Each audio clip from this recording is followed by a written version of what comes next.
Time and tide waits for none అంటే సమయం ఎవరి కోసం ఆగదు, సముద్రంలో పడి లేచే కెరటం ఎవరి కోసం ఆగదు.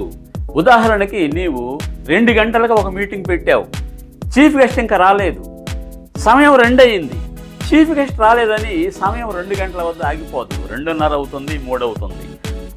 అలాగే సముద్రంలో ఒక అల పైకి లేచింది, ఆ అలని నీవు ఒక్క క్షణం ఆగమ్మా, నా స్నేహితుడు వస్తున్నాడు, ఇద్దరం కలిసి అలలో మునగాలి అంటే ఆ అల పడకుండా ఆగదు.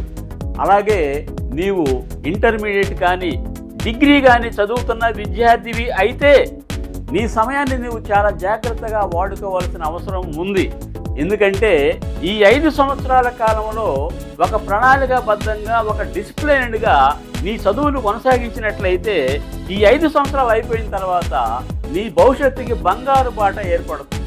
అలా కాకుండా ఈ 5 సంవత్సరాల కాలాన్ని నీవు స్నేహితులతో గడపడానికి, సినిమాలు చూడటానికి, బైక్ రేసింగ్ చేయటానికి, సైకిల్ రేసింగ్ చేయటానికి, ప్రేమ కలాపాలు చేయటానికి, ఇలా ఎన్నో విషయాల మీద నీ దృష్టిని కేంద్రీకరించి చదువుకోకుండా సమయాన్ని వ్యర్థం చేసావంటే ఈ 5 సంవత్సరాలు అయిపోయిన తర్వాత నీ భవిష్యత్తు అగమ్య గోచరం అవుతుంది. కాబట్టి time and tide waits for none అని ఎందుకు చెప్పారంటే సమయము ఎవరి కోసం ఆగదు. అంటే 5 సంవత్సరాలు అయిపోయిన తర్వాత అయ్యయ్యో సమయం పోయింది, నేను మళ్ళా ఇంటర్మీడియట్ చదువుతానంటే అది వీలయ్యే పని కాదు. ఈ సమయంలోనే నువ్వు జాగ్రత్తగా ఉండాలని చెప్పడం కోసమే ఈ యొక్క సామెత పెద్దలు చెప్పారు.